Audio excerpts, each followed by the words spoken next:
दोस्तों आज की इस वीडियो लेक्चर में आप देखेंगे कि मेरे पास एनकोडर है। हम इस एनकोडर का जो भी पैरामीटर है और इसका कॉन्फ़िगरेशन हम अपने सीमेंस पीएलसी में करना सीखेंगे कि कैसे हाई स्पीड काउंटर को इनेबल करते हैं, उसके क्या क्या सेटअप है। आज हम काफ़ी डिटेल में इसके बारे में बात करने वाले हैं। मैंने ऑलरेडी ये बताया है कि ये एनकोडर को आप सीमेंस पीएलसी के साथ कैसे वायरिंग करोगे और इसका कैसे वेरिफिकेशन करोगे कि वायरिंग प्रॉपर सही है कि नहीं है। इसके लिए मैंने काफ़ी डिटेल में बताया था। अगर उस वीडियो को नहीं देखे तो कृपया देखिए, सो डैट आप समझ पाए कि कैसे इसकी वायरिंग करना और इसका कैसे वेरिफिकेशन करना है। अभी के केस में मैं दिखाऊं तो यहाँ पर देखेंगे कि मैंने जो इसकी वायरिंग किया है, यहाँ पे मैंने इसकी दो सप्लाई की जो वायर है यहाँ पे कनेक्ट किया है। जो मेरे पास ये जो सप्लाई की वायर है इस एनकोडर का, बाकी ए फेज ब्लैक है और बी फेज वाइट है और एक मेरे पास ऑरेंज है जो जेड फेज को रिप्रेजेंट करेगा। एक बार मैं अगर दिखाऊं तो देखेंगे कि ये मेरा क्या है, ये मेरा एनकोडर है। इस एनकोडर की जो वायरिंग है मैंने यहाँ पे कर रखा है और एनकोडर की जो वायरिंग किया है ये मेरा जो फर्स्ट वाली I0.0 पे I0.1 पे और एक मेरा जो पर्पल है और जो मेरा ऑरेंज है ये मेरे पास 3 नंबर पे I0.2 पे कनेक्ट है। तो यहाँ पे ये वायरें मेरे पीएलसी में कनेक्ट हैं। अब आइए इसके लिए क्या है, कैसे इसका पैरामीटर सेटअप करना, कैसे इसका कॉन्फ़िगरेशन करना है, आइए हम इसके बारे में बात करते हैं। चलिए हम सॉफ्टवेयर पे चलते हैं और देन आफ्टर इसके पूरे पैरामीटर को हम सेट करते हैं। अब दोस्तों हम क्या करते हैं, इसकी प्रोग्रामिंग के लिए जो आपके पास प्रोग्रामिंग सॉफ्टवेयर है इसको सिंपली क्या करेंगे, आप ओपन करेंगे। ओपन करने के बाद इच ओपन करने के बाद यहाँ पे क्रिएट न्यू प्रोजेक्ट कीजिए और एक मैं प्रोजेक्ट क्रिएट करता हूँ। देन आफ्टर मैं बताता हूँ कि कैसे इसके हाई स्पीड काउंटर को इनेबल करेंगे। ये बहुत इंपॉर्टेंट पॉइंट है, बिना स्किप किए हुए पूरे पॉइंट को देखना सो डैट आप इसको समझ पाए कि कैसे हाई स्पीड काउंटर का आप यूज़ करेंगे। इसके बाद क्या करना है, कॉन्फ़िगर और डिवाइस पे चलना है, यहाँ पे ऐड न्यू डिवाइस पे चलना है और यहाँ पे आपको सीपीयू अपना ऐड करना। मेरा जो सीपीयू है 1215C है, तो मैं यहाँ पे 1215C का सिलेक्शन करता हूँ और ये मेरा आर्टिकल नंबर है और इसका वर्जन मैं 4.5 यूज करने वाला हूँ। सिंपली मैं क्या करता हूँ, इसको ऐड कर देता हूँ। बिना स्किप किए हुए पूरे पॉइंट पे देखिएगा, तभी जाके इनकोडर फंक्शन का यूज कर पाएंगे आप सीमेंस पीएलसी में। दोस्तों तो एक बार इसमें पीएलसी मेरी ऐड हो जाने दीजिए। देन आफ्टर मैं बताता हूँ, यहाँ पे पासवर्ड के लिए पूछेगा, सिंपली अनचेक करके इसको नेक्स्ट कर दीजिए, नेक्स्ट कीजिए और यहाँ पे नो एक्सेस के बजाय फुल एक्सेस करके सिंपली इसको क्या कर दीजिए, फिनिश कर देंगे। जैसे ही आप फिनिश करेंगे तो यहाँ पे देखेंगे कि आपकी पीएलसी का कॉन्फ़िगरेशन दिखने लगेगा। अगर मैं थोड़ा सा इसको जूम करता हूँ तो देखेंगे कि ये मेरी पीएलसी है। अब इसमें मुझे क्या करना है, इसके प्रॉपर्टीज में जाता हूँ और यहीं पे जाके मैं क्या करूँगा, हाई स्पीड काउंटर को इनेबल करूँगा। प्रॉपर्टीज में जाने के लिए इस पीएलसी को सिलेक्ट करेंगे, सेलेक्ट करेंगे तो यहाँ पे ब्लू बन जाएगा, मीन्स ये सेलेक्ट है। और राइट क्लिक करके इसके प्रॉपर्टीज पे जाएंगे। यहाँ पे नीचे जैसे ही प्रॉपर्टीज पे आएंगे तो इसके पूरे फंक्शन क्या हो जाएंगे, ओपन हो जाएंगे और जनरल सेक्शन में रहना है। तो नीचे जैसे ही आएंगे तो यहाँ पे देखेंगे कि हाई स्पीड काउंटर यहाँ पे दिखा रहा है। हाई स्पीड काउंटर कितने हैं, 6 है। HSC1 हाई स्पीड काउंटर 1 से लेकर हाई स्पीड काउंटर 6 तक है। मीन्स ओवरऑल इसमें मैं 6 हाई स्पीड इनपुट का यूज कर सकता हूं। अब हम क्या करने वाले हैं, काउंटर चाहे 1 को यूज करो, काउंटर 2 का यूज करो, सारे के लिए सेम सेटिंग रहेगा। तो मैं क्या करता हूं, हाई स्पीड काउंटर 1 का सेलेक्ट करता हूं और यहां से मैं इसको ओपन करूंगा। तो देखेंगे हाई स्पीड काउंटर को सेटअप करने के लिए मल्टीपल मीन्स यहाँ पे ऑप्शंस हैं। यहाँ पे जनरल और लेके बहुत सारे फीचर्स हैं। हम वन बाय वन सारे के बारे में बात करते हैं। अभी मैं इसके हाई स्पीड काउंटर का अगर जनरल सेक्शन की बात करूं तो यहाँ पे एक पॉइंट है जो सबसे ज़्यादा इंपॉर्टेंट है। अगर मुझे इस काउंटर हाई स्पीड काउंटर 1 को यूज़ करना है तो देखेंगे enable this high speed counter, इसको मैं चेक करूंगा तभी जाके ये मेरा हाई स्पीड जो काउंटर है ये मेरा इनेबल होगा, अदरवाइज ये इनेबल नहीं होगा। तो पहला काम होगा जनरल में जाके हाई स्पीड काउंटर को इनेबल करना। दूसरे अगर फंक्शन की मैं बात करूं तो यहाँ पे आपको देखेंगे कि यहाँ पे टाइप ऑफ काउंटिंग मिल जाएगा, काउंटिंग किस तरीके से कराना चाहते हैं और यहाँ पे ऑपरेटिंग फेजेस बताएगा और इसके अलावा यहाँ पे काउंटिंग डायरेक्शन स्पेसिफाइड बाई और इनिशियल काउंटिंग डायरेक्शन के बारे में बताएगा। अब देखिए इन पॉइंटों को हम थोड़ा सा समझ लेते हैं। देखेंगे कि टाइप ऑफ काउंटिंग को अगर मैं यहाँ से ओपन करके दिखाऊं तो देखेंगे कि यहाँ पे काउंट्स हैं, पीरियड ड्यूरेशन है, फ्रीक्वेंसी और मोशन कंट्रोल है। काउंट्स मीन्स अगर मैं केवल एनकोडर यूज कर रहा हूँ और एनकोडर के केवल पल्स को काउंटिंग कर रहा हूँ तो सिंपल काउंट मोड को सेलेक्ट करूंगा। पीरियड ड्यूरेशन मीन्स क्या होता है दोस्तों, मान के चलिए कि 1 मिनट के अंदर, चाहे 1 सेकेंड के अंदर, चाहे 1 मिली सेकेंड के अंदर में अगर आपको काउंटिंग करना है कि 1 मिली सेकेंड पे एक काउंटिंग करें तो ये पीरियड ड्यूरेशन होता है। मीन्स मान के चलो कि अगर 10 सेकेंड में एक काउंटिंग कराना है तो 10 सेकंड की जो डिस्टेंस होगा उसको हम क्या बोलेंगे, हर एक 10 सेकंड का जो इंटरवल होगा उसको हम पीरियड बोलेंगे। तो ऐसे अगर काउंटिंग कराना चाहते हैं कि 1 सेकंड के अंदर ही काउंटिंग करें फिर अगले 1 सेकंड में काउंटिंग करें, तो हम पीरियड ड्यूरेशन बोलते हैं। फ्रीक्वेंसी वही होता है साइकिल पर सेकंड। 1 सेकंड में कितनी आपको काउंटिंग कराना है ये आपकी फ्रीक्वेंसी को रिप्रेजेंट करेगा। और मोशन कंट्रोलर हम यूज करते हैं पीएलसी के लिए। तो ये जनरली अगर मैं इस समय एनकोडर की काउंटिंग कराना चाहता हूं तो मैं सिंपल क्या करूंगा, काउंट का सिलेक्शन करके रखूंगा। अब ऑपरेटिंग फेजेस को अगर ओपन करके देखें तो यहां पे सिंगल फेज केवल केवल काउंटिंग कराना है। अप डायरेक्शन में कराओ चाहे रिवर्स डायरेक्शन में कराओ, केवल एक डायरेक्शन में केवल एक काउंटिंग कराना है तो मैं क्या करूंगा, सिंगल फेज यूज करूंगा। और सिंगल फेज में सिर्फ एक इनपुट यूज होगी, चाहे I0.0 यूज कर लो चाहे I0.1 I0.2, जो भी आप इनपुट यहाँ पर असाइन करोगे वही एक इनपुट इनेबल होगा। अगर मैं यहाँ पे सिंगल फेज करता हूं तो यहाँ पे सिर्फ मेरा I0.0 ये इनपुट इनेबल होगा। तो आप इस तरीके से अगर आप 2 फेज पे करते हैं तो 2 इनपुट इनेबल होगा, मीन्स I0.0 I0.1, और इस तरीके से अप और डाउन दोनों काउंटिंग करा सकते हैं। इसी तरीके से A/B काउंट्स है, ये इसका भी दोनों फेज यूज होगा, ए फेज और बी फेज भी। अब इसमें क्या होगा, फ्रीक्वेंसी मेरी 2 टाइम होगी और A/B, और देखेंगे कि A/B काउंटर 4 फोल्ड है। अब इसके बाद देखेंगे कि A/B काउंटर और यहाँ पे 4 फोल्ड है। इसका मतलब क्या होता है कि ये फेज ए और फेज बी दोनों ट्रिगर होगा। फेज ए में भी 2 काउंटिंग करेगा, राइजिंग एज और फेज ए का फॉलिंग एज 2, और यहाँ पे देखें बी फेज का राइजिंग एज बी फेज का फॉलिंग एज। ओवरऑल ये 4 टाइम फ्रीक्वेंसी को करके ये काउंटिंग करेगा। तो इस तरीके से काउंटिंग का टाइप है। अभी मैं जो काउंटिंग कराने वाला हूं, आप 2 फेज भी काउंटिंग कर सकते हो और A/B भी काउंटर यूज कर सकते हो। तो मैं 2 फेज यूज कर लेता हूं। ओके, 2 फेज और इनिशियल जो काउंटिंग की डायरेक्शन होगी अप डायरेक्शन में काउंटिंग करेगी। इसके बाद अगर मैं नेक्स्ट पॉइंट की बात करूं इनिशियल वैल्यू, तो देखेंगे इनिशियल काउंटर वैल्यू यहां पे देखेंगे, मींस जो एनकोडर काउंटिंग करना शुरू करेगा कहां से काउंटिंग करेगा, क्या वो 0 से काउंटिंग करेगा, क्या आप अगर मैं यहां पे 100 फीड कर देता हूं तो ये इनिशियल वैल्यू 100 से काउंटिंग करेगा, 0 से काउंटिंग नहीं करेगा। मीन्स जैसे ही पावर ऑन करेंगे ये जैसे ही उसके शाफ्ट को घुमाएंगे तो 100 1 102 ऐसे काउंटिंग करेगा। तो इनिशियल वैल्यू अगर आप 0 से काउंटिंग कराना चाहते हैं तो आप 0 सेलेक्ट करेंगे। ये है आपका इनिशियल रेफरेंस वैल्यू।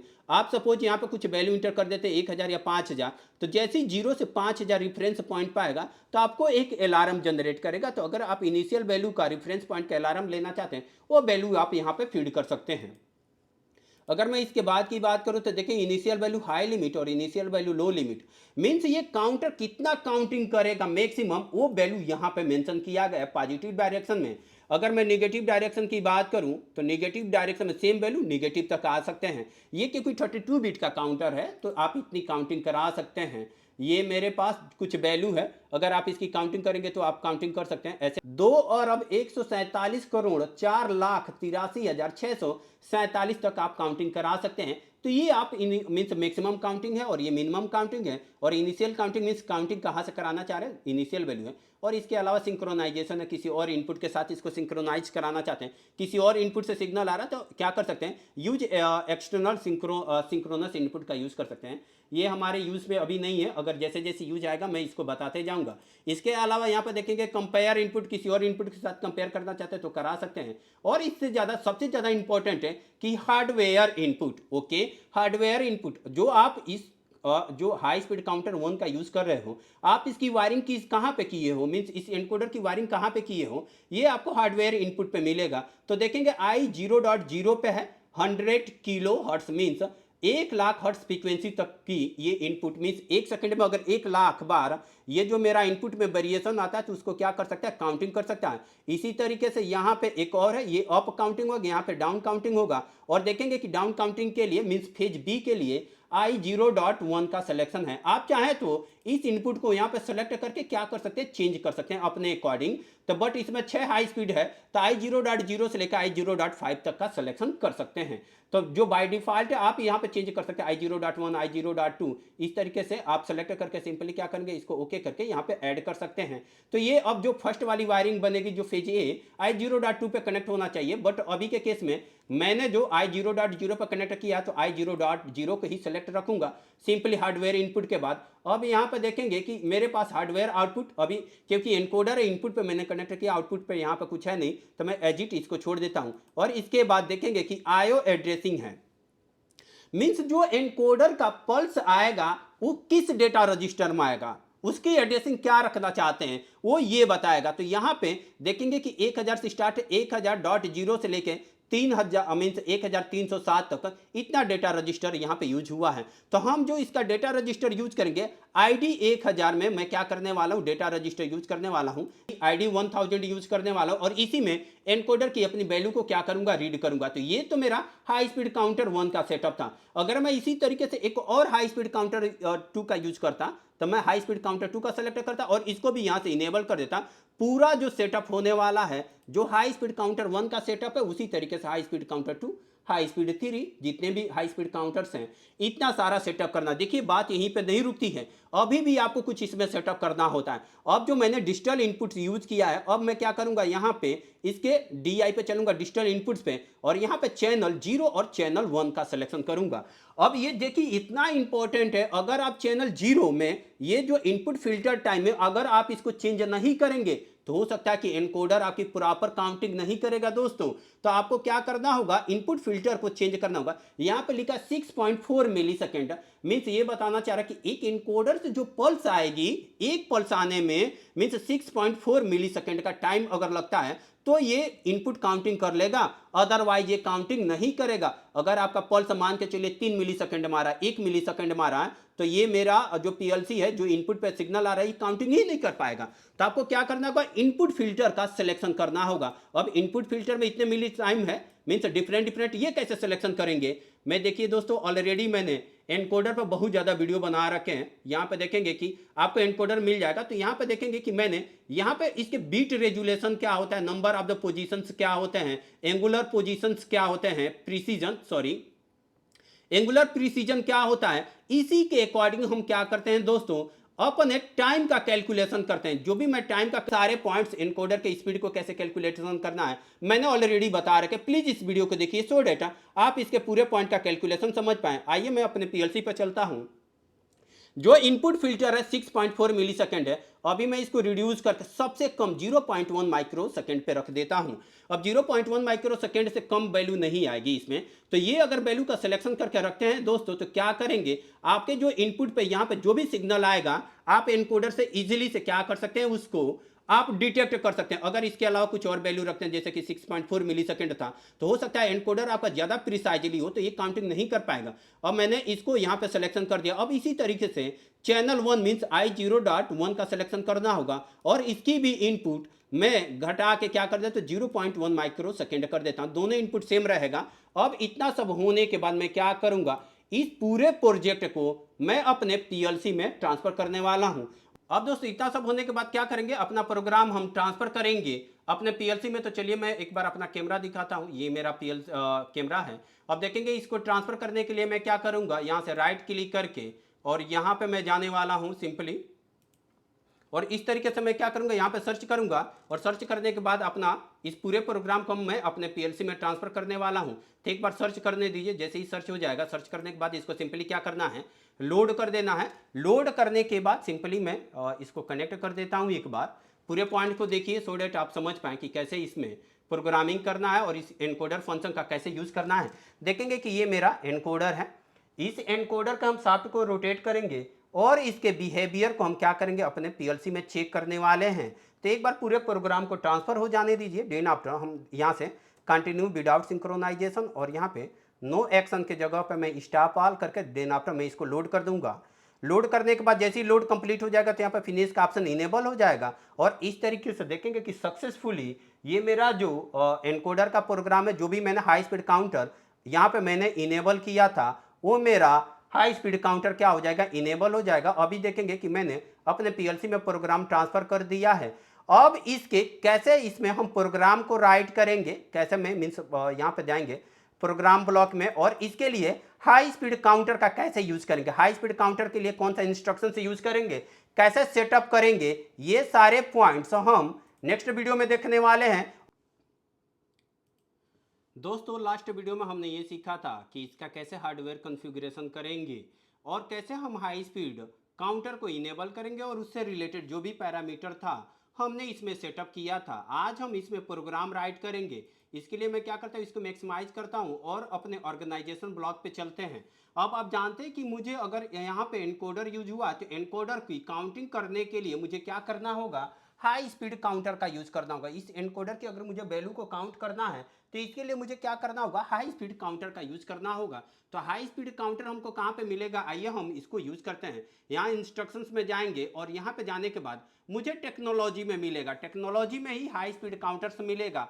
अगर मुझे यहाँ पे पीआईडी यूज करना है या फिर सर्वो यूज करना है तो पूरे इसके फीचर्स हमको टेक्नोलॉजी में मिलते हैं। और बेसिक इंस्ट्रक्शन में भी आपको काउंटर्स मिल जाएगा, यहाँ पे देखेंगे काउंटर मिल जाएगा। बट ये जो काउंटर है जनरल पर्पज है। अभी जो मैं यूज करने वाला हूँ counter, high speed counter use करने वाले हैं, तो ये टेक्नोलॉजी में मिलेगा। और यहाँ पे काउंटिंग में जाएंगे तो यहाँ पे हाई स्पीड काउंटर मिलेगा। यहाँ से ड्रैग एंड करके यहाँ पे ड्रॉप कर दीजिए और ये एक डेटा ब्लॉक असाइन करने के लिए बोलेगा, सिंपली इसको ओके कर देंगे। तो ये मेरा क्या है, हाई स्पीड काउंटर यहाँ पे इंसर्ट हो चुका है। और हाई स्पीड काउंटर में देखेंगे कि बहुत सारे इसमें पैरामीटर दिया, high speed counter, direction, current value आप बोल सकते हैं। और यहाँ पे रिजर्व वैल्यू या फिर reference value, R B means reserve value या रेफरेंस वैल्यू आप बोल सकते हैं। जैसे कि मैंने बताया था कि रेफरेंस वैल्यू क्या होता है। इसके अलावा पीरियड है और ये सारे बिट्स हैं जो फाल्स फाल्स दिखा रहे बिट्स हैं। और इन्हीं बिट्स का ये डेटा रजिस्टर, हम यहाँ पे एक डेटा रजिस्टर असाइन करेंगे। डायरेक्शन चेंज करना होगा तो हम यहाँ से क्या कर सकते हैं, न्यू डायरेक्शन में इसको चेंज कर सकते हैं। अभी के लिए अगर मुझे इसकी एड्रेसिंग करना होगा तो मैं कैसे करूंगा, यहाँ पर हाई स्पीड काउंटर, अगर मैं इसकी आईडी की एड्रेसिंग करूंगा तो सिंपली क्या करूंगा, यहाँ पर सेलेक्ट करके ओके करूंगा। तो यहाँ पर देखेंगे कि मेरे पास दिखा रहा है, यहाँ पर देखेंगे कि local high speed counter 1 2 3 4 up to 6 तक, मीन्स हाई स्पीड काउंटर कितने हैं, इसमें 6 हैं, तो 6 तक दिखा रहा है। जैसे मैं इसको ओके करता हूँ और देन आफ्टर मैं इंटर प्रेस करता हूँ तो यहाँ पर देखेंगे कि मेरे पास एक एड्रेसिंग आ जाएगा 257। ये इस काउंटर का हाई स्पीड आईडी एड्रेस है। अगर मैं यहाँ से चेंज करता different means high speed counter अगर 2 लेता तो देखेंगे जैसे ही मैं 2 ओके करूंगा तो 258 आ जाएगा। हालांकि हमने जो काउंटिंग यूज किया है, काउंटर यूज किया है, हाई स्पीड 1 काउंटर यूज करेंगे क्योंकि हमने जो एड्रेसिंग किया है I0.0 पे किया है, I0.1 पे किया है और I0.2 पे किया है। यहाँ पे देखेंगे कि I0.0 पे कनेक्ट किया था, इसीलिए मैं क्या कर रहा हूँ, हाई स्पीड काउंटर 1 का सिलेक्शन करूंगा। अब इसके बाद अगर आप इतना ही पे अगर इसकी वैल्यू को चेक करना चाहते हैं तो सिंपली इसको यहाँ पे रहने दीजिए। अब मैं इस काउंटर की वैल्यू को रीड करना चाहता हूँ तो यहाँ पे एक मूव इंस्ट्रक्शन से यूज कर लेता हूँ और एक बार इसकी सिंपली वैल्यू रीड करते हैं। देन आफ्टर हम इसकी डायरेक्शन भी चेंज करेंगे और हम इसकी डायरेक्शन को अपोजिट और निगेटिव दोनों साइड में रोटेट करके भी देखेंगे। तो अब मैं इसके लिए क्या करता हूँ, एक मूव इंस्ट्रक्शन यूज करता हूँ और अभी हम ये चेक करते हैं कि जो मैंने एनकोडर यहाँ पे कॉन्फ़िगर किया था वो सही है कि नहीं है। और मैं यहाँ पे एनकोडर की वैल्यू को रीड करने के लिए ID1000 डेटा रजिस्टर का यूज होगा, जैसे कि मैंने आपको बताया था।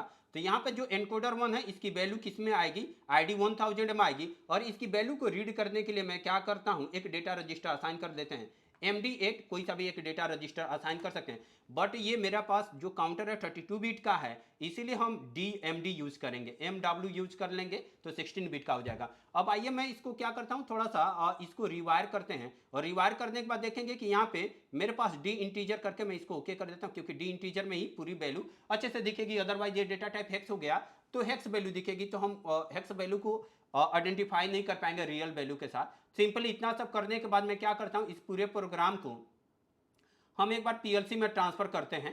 देन आफ्टर हम क्या करते हैं, और मैं सिंपली इसको लोड करता हूँ। लोड करने के बाद मैं इसको एक बार फिनिश करते हैं। लोड होने के बाद मैं इसको क्या करता हूँ, फिनिश करता हूँ। देन आफ्टर हम क्या करेंगे, इसकी बिहेवियर को चेक करेंगे। तो मैं इसको कैमरे को ऑफ करता हूँ और इसको अभी के लिए मैं क्या कर देता हूँ, इन सारे पॉइंटों को हम हाइड कर देते हैं और इसको भी हाइड कर देते हैं। और इसको मैं क्या करते हैं, मॉनिटर मोड में, सो डेट हम काउंटर की जो भी वैल्यू आएगी एनकोडर की हम उसको रीड करेंगे। अभी मैं इसको स्क्रॉल करके डाउन कर देता हूँ। अभी देखेंगे कि यहाँ पे 3 वैल्यू दिखा रही है। अगर मैं इसको थोड़ा सा दिखाता हूँ, देखेंगे क्योंकि ये मेरा एनकोडर अगर हिल गया होगा तो ये 3 दिखा रहा होगा, ठीक है। अब मैं क्या करता हूँ, इस एनकोडर को रोटेट करके घुमाता हूँ। तो थोड़ा सा मैं इसको जूम कर देता हूँ, ठीक है, मैं इसको जूम कर देता हूँ।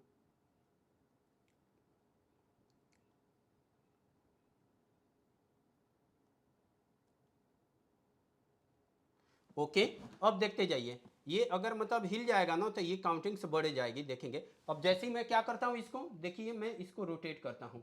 देखेंगे अगर मैं इसको रोटेट कर रहा हूँ तो ये क्या हो रहा है, पल्स मेरा इंक्रीज हो रहा है। देख रहे हैं कि यहाँ पे मेरा पल्स इंक्रीज हो रहा है। ये 1000 PPR का है। मैंने आपका इसकी वायरिंग के समय ही बताया था, ये 1000 पीपीआर का है। अगर मैं इसको एक चक्कर रोटेट करता हूं तो ये क्या करेगा, 1000 पल्स को जनरेट करेगा। ठीक है, आप देखेंगे कि ये कितनी फास्ट पल्स को मेरे क्या कर रहा है, ये जनरेट कर रहा है। ठीक है, मैं रोटेट कर रहा हूं, ये पल्स को जनरेट कर रहा है। अब देखिए, ये तो मैंने क्लॉकवाइज डायरेक्शन में रोटेट किया, देखेंगे इसको मैं क्लॉकवाइज डायरेक्शन में रोटेट कर रहा हूं, पल्स मेरा इंक्रीज हो रहा है। अब देखिए मैं क्या करता हूं, इसको अपोजिट डायरेक्शन में रोटेट करता हूं, देखेंगे अपोजिट डायरेक्शन में रोटेट किया तो ये मेरा क्या हो रहा है, अभी भी पल्स इंक्रीज हो रहा है। देखिए एक पॉइंट को समझिए, यहां पर देखेंगे कि 13160 है। ठीक है, और मैं इसको क्या कर रहा हूं, इधर से रोटेट कर रहा हूं तो ये मेरा 13000 से 14000 के साइड में बढ़ गया। अपोजिट डायरेक्शन में रोटेट कर रहा हूं तभी भी मेरा क्या हो रहा है, पल्स इंक्रीज हो रहा है। चाहे मैं किसी भी डायरेक्शन में रोटेट करूं, ये मेरा क्या कर रहा है, पल्स को इंक्रीज कर रहा है। अब आप इसके पल्स को मीन्स इंक्रीजिंग और डिक्रीजिंग दोनों ऑर्डर में देख सकते हैं।